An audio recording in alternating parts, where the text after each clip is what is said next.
పథకం తెచ్చుకున్నాం. నేను అడుగుతున్న ఈనాడు గతంలో 10 సంవత్సరాల అధికారంలో ఉన్న మీరు ఎందుకు మాకు అన్యాయం చేసిరు? ఆనాడు మీ మక్తలైనా నారాయణపేటైనా కొడంగలైనా మీ పార్టీ ఎమ్మెల్యేలనే గెలిపించిండు కదా, మహబూబ్ నగర్ పార్లమెంట్లో మీ పార్టీ ఎంపీనే గెలిపించిండు కదా, మరి వివక్ష ఎందుకు చూపించిందని నేను ఈరోజు అడగదలుచుకున్నా.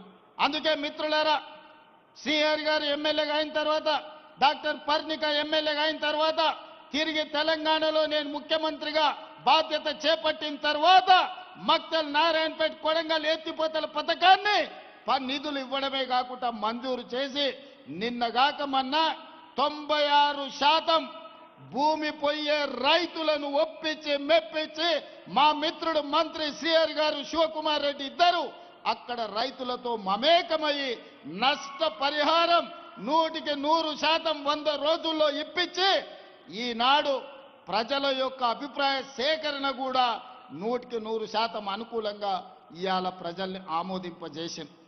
మేము ఉండబట్టి, ఈ జిల్లా వాడిని కాబట్టి ఈనాడు ఈ ప్రాంతంలో ఉండే సమస్యల్ని, ఈ రైతుల కష్టాలను అర్థం చేసుకొని, అది కల్వకుర్తి పథకమైన జూరాల దగ్గర బ్రిడ్జ్ కావాలి, జూరాల కట్ట తెగిపోయేటట్టుంది, ఆ ప్రాంతంలో ఎక్కువగా ప్రయాణం చేస్తున్నారు, దానికి కొత్త బ్రిడ్జ్ కావాలి అని కృష్ణమోహన్ రెడ్డి గారు శ్రీహరి అడిగితే 123 కోట్ల రూపాయలతోని జూరాల బ్రిడ్జ్ను కాపాడడానికి ఇవాళ ఒక కొత్త బ్రిడ్జ్ను మనం మంజూరు చేసుకోవడం జరిగింది.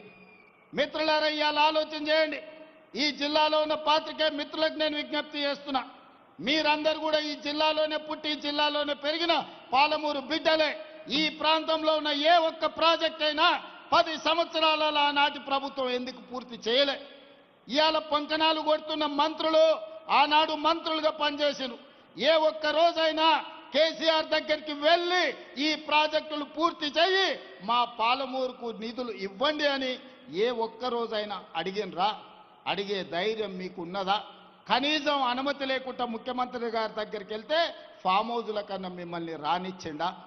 ఇవాళ మీరొచ్చి పనులు చేస్తున్న మమ్మల్ని తప్పులు పట్టే ప్రయత్నం చేయడం అంటే మీ చేతగాని తనాన్ని కప్పిపుచ్చుకోవడానికి, ఆ చెత్త ప్రచారాన్ని మా మీద చెయ్యడానికి మీరు ప్రయత్నం చేస్తున్నారు. అందుకే మిత్రులారా, ఈనాడు జిల్లా ప్రజలకు నేను విజ్ఞప్తి చేయదలుచుకున్నా. ఇవాళ మనకు మొట్టమొదటి ముఖ్యమంత్రిగా హైదరాబాద్ రాష్ట్రానికి బూరుగుల రామకృష్ణారావు గారు బాధ్యత వహిస్తే 75 సంవత్సరాల తర్వాత అదే తట్ట పని, బట్టి పని, పార పని చేసే పాలమూరు బిడ్డకి ఈరోజు రెండవసారి తెలంగాణ రాష్ట్రానికి ముఖ్యమంత్రి అయ్యి ఈ జిల్లా సమస్యల్ని తీర్చే అవకాశం వచ్చింది. వాళ్ళ కడుపు మంట అంతా గదే. మా చేతి కింద, మా చెప్పు కింద ఉండాల్సిన వాళ్ళు, మా మోచేతి నీళ్లు తాగి బతకాల్సిన వాళ్ళు ఈరోజు రాష్ట్రాన్ని నడిపిస్తారా, పాలమూరుకు నిధులను మంజూరు చేస్తారా అని చెప్పి ఇవాళ కుట్రతోని మళ్ళీ మీ దగ్గరకు వచ్చి నాటకాలు మొదలు పెట్టిండ్రు. అందుకే నేనన్నా, ఇవన్నీ కాదు, సభలు పెట్టుడు, ఉపన్యాసాలు ఇచ్చుడు, జబ్బలు జరుచుకున్నాడు కాదు, శాసనసభలోకి రా, చర్చ చేద్దాము, ఎవరు ఏందో ప్రజలకు చెబుదామని శాసనసభలో సవాలు విసిరిన. రోజంతా చర్చ పెట్టిన, నీళ్లు నిజాలు ప్రజలకు వివరించిన. నిజంగానే తెలంగాణకు వాళ్ళు ప్రాజెక్టులు తెచ్చుంటే, తెలంగాణ ప్రాజెక్టుల నిర్మాణం పూర్తి చేసి ఉంటే శాసనసభలో మనల్ని అడగడానికి కడగడానికి వాళ్ళకి అవకాశం ఉండే. మరి ఎందుకు పారిపోయినో సభ నుంచి మీరు ఒక్కసారి ఆలోచన చెయ్యండి. ఈనాడు శాసనసభలో చర్చ పెడితే చర్చకు రానోళ్ళు, ప్రజల సమస్యల గురించి మాట్లాడనోళ్ళు ఇవాళ మనల్ని ప్రశ్నించే వాళ్ళ మీరు ఒక్కసారి ఆలోచన చేయండి. అందుకే మిత్రులారా, ఈనాడు ఐఐటి కావచ్చు, ఇంతకుముందే పెద్దలు జితేందర్ రెడ్డి గారు చెప్తున్నారు, తొందరలోనే డీకే అరుణమ్మ గారి మద్దతు ఐఐఎం మనం తెలంగాణకు తెచ్చుకోవాలి, ఐఐఎంను కూడా మహబూబ్ నగర్ జిల్లానే ఎక్కడనో ఒక దగ్గర మీరు ఇవ్వాలి అని. నాకెలాంటి అభ్యంతరం లేదు. మా అరుణమ్మతో కలిసి ప్రధానమంత్రి మోడీ దగ్గరికి వెళ్ళి తెలంగాణకు ఐఐఎంని ఇవ్వమని అడిగి ఐఐఎంను సాధించుకొని ఏదో ఒక స్థానంలో పాలమూరులోనే ఐఐఎంను మనం ప్రారంభించుకుందాం. ఎందుకంటే ఈనాడు ప్రభుత్వం దగ్గర పంచడానికి భూములు లేవు. ఈనాడు ఉచితంగా ఏమిచ్చినా అది శాశ్వతం కాదు. విద్య ఒక్కటే శాశ్వతం, ఇవాళ ఈ వేదిక మీద ఉన్న ఐఏఎస్లైనా ఈ వేదిక మీద ఉన్న ప్రజాప్రతినిధులైనా చదువుకోబట్టే విజ్ఞానం ఉండబట్టే ఈ రోజు రాష్ట్రాన్ని దేశాన్ని ఏలగలిగిన ఐఏఎస్ ఐపీఎస్ లైన్. అందుకే మొట్టమొదటి ప్రధానమంత్రి పండిత్ జవహర్లాల్ నెహ్రూ గారు ఇచ్చిన స్ఫూర్తితో ఎడ్యుకేషన్ ఇరిగేషనే మా మొదటి ప్రాధాన్యత. తెలంగాణ రాష్ట్రంలో అత్యధికంగా అభివృద్ధి చెందిన జిల్లాగా ఎడ్యుకేషన్లో ఇరిగేషన్లో ఎవరైనా ఇతర రాష్ట్రాల నుంచి ఇతర దేశాల నుంచి తెలంగాణ పర్యటనకు వస్తే పాలమూరు జిల్లానే చూపించాలనేది నా కల. ఒకప్పుడు టోనీ బ్లేయర్ వచ్చినా బిల్ గేట్స్ వచ్చినా విదేశీ పర్యాటకులు ఎవరు వచ్చినా ఆనాటి ముఖ్యమంత్రులు వాళ్ళను పాలమూరు జిల్లాకు తీసుకొచ్చేటోళ్ళు.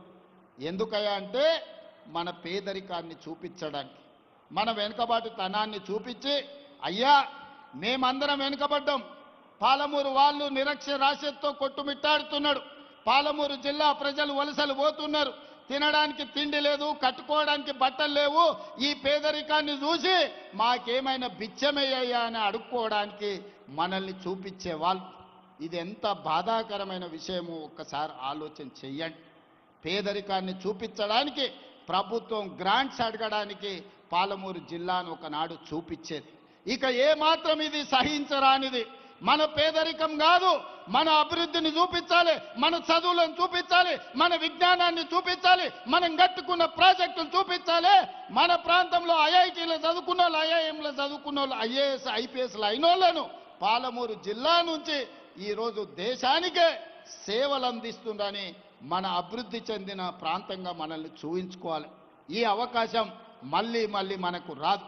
వచ్చిన అవకాశాన్ని అందిపుచ్చుకోవాలి. ఈ మహబూబ్ నగర్ జిల్లాలో ఉన్న ప్రతి విద్యార్థులకు నేను చెప్తున్నా, క్రమశిక్షణతో చదువుకోండి, జీవితంలో పైకి రాండి. చదువు ఒక్కటే మన జీవితాన్ని మన భవిష్యత్తును మారుస్తుంది. ఆ చదువులకు అవసరమైన నిధులు ఇచ్చే బాధ్యత నాది. పేదరికం పోవాలంటే పసిడి పంటలు పండాలి, రైతుల కళ్ళల్లో ఆనందం ఉండాలి. పసిడి పంటలు పండాలన్నా పేదరికం పోవాలన్నా ప్రాజెక్టులను పూర్తి చేసుకోవాలి. అందుకే ఈనాడు పాలమూరు రంగారెడ్డి ఎత్తిపోతల పథకాన్ని, ఈనాడు ఎస్ఎల్బిసి పథకాన్ని, ఈనాడు మక్తల్ నారాయణపేట కొడంగల్ ఎత్తిపోతల పథకాన్ని, లేకపోతే జూరాలలో పెండింగ్ ఉన్న పనులను అన్నిటినీ పూర్తి చేయడానికి, ఆర్డీఎస్ ప్రాజెక్టును పూర్తి చేయడానికి, ఆ పెండింగ్ పనులను అన్నిటిని కూడా పూర్తి చేసే బాధ్యత ఈ ప్రభుత్వం తీసుకుంటుంది. నా సూచన ఒక్కటే, మా సహచర ఎమ్మెల్యేలకు ఎక్కడెక్కడైతే భూసేకరణ ఉందో, ఎక్కడెక్కడైతే R&R ప్యాకేజీలు పెండింగ్ ఉన్నాయో మొట్టమొదట నష్టపరిహారం వాళ్లకు ఇప్పించండి.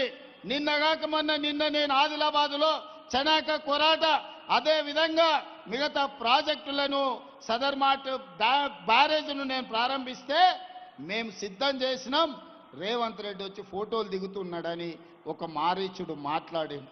నేను మొన్న చెప్పిన పురాణాలలో మీకు తెలుసు, శుక్రాచార్యుడు రాక్షసులకు గురువు, ఆయన ప్రియమైన శిష్యులు మారీచుడు, సుబాహుడు. ఎక్కడ దేవతలు యజ్ఞాలు చేసినా, ఎక్కడ దేవతలు యాగాలు చేసినా, ఎక్కడ లోక కళ్యాణం కోసం వాళ్ళు యజ్ఞం చేసినప్పుడు వాటిని భగ్నం చేయడానికి శుక్రాచార్యుడు మారీచుణ్ణి, సుబాహుల్ని పంపించేటోడు. ఏ మాత్రం లోక కళ్యాణం జరగొద్దు, అక్కడ యజ్ఞాలు యాగాలను భగ్నం చేయండి అని. ఇవాళ కూడా ఒక శుక్రాచార్యుడు ప్రతిపక్ష నాయకుడిగా ఉన్నాడు, శాసనసభకు రమ్మంటే రాడు, శుక్రాచార్యుడు వై ఫామ్ హౌస్లు ఉంటాడు. మారీచుణ్ణి, సుబాహుల్ని బామ్మార్దుల ముసుగుల్లో అసెంబ్లీకి పంపించి ప్రాజెక్టులను అడ్డుకోమని ఈరోజు కుట్రలు కుతంత్రాలు చేస్తున్నాడు. కానీ మారీచుడు మాయలేడి రూపంలో వస్తే రాముడు బాణానికి ఏమైందో మీకు తెలుసు కదా. ఇలాంటి శుక్రాచార్యులను, మారీచులను, సుబాహులను వధించగలిగిన శక్తి, రాక్షసులను కట్టి పడేసే బలము పాలమూరు బిడ్డకు ఉంది. మాకు వ్యూహము తెలుసు, ఎత్తుగడ తెలుసు, దెబ్బకు దెబ్బ తీయడం కూడా తెలుసు. ఆనాడు చెల్లిందేమో పెద్దలు జైపాల్ రెడ్డి గారు, జానారెడ్డి గారు ఉన్నప్పుడు. ఈనాడు అది చెల్లదు. మాకు తెలుసు ఎవరు ఎట్లొస్తారో, ఏ రూపంలో వస్తారో, ఏ మారు వేషంలో వచ్చినా, మాయలేడి రూపంలో వచ్చినా పాలమూరు జిల్లాలు ప్రజలు గుర్తుపడతారు. కర్రు కాల్చి వాత పెడతారు. మీరు ఎలాంటి ఆశలు పెట్టుకోకండి.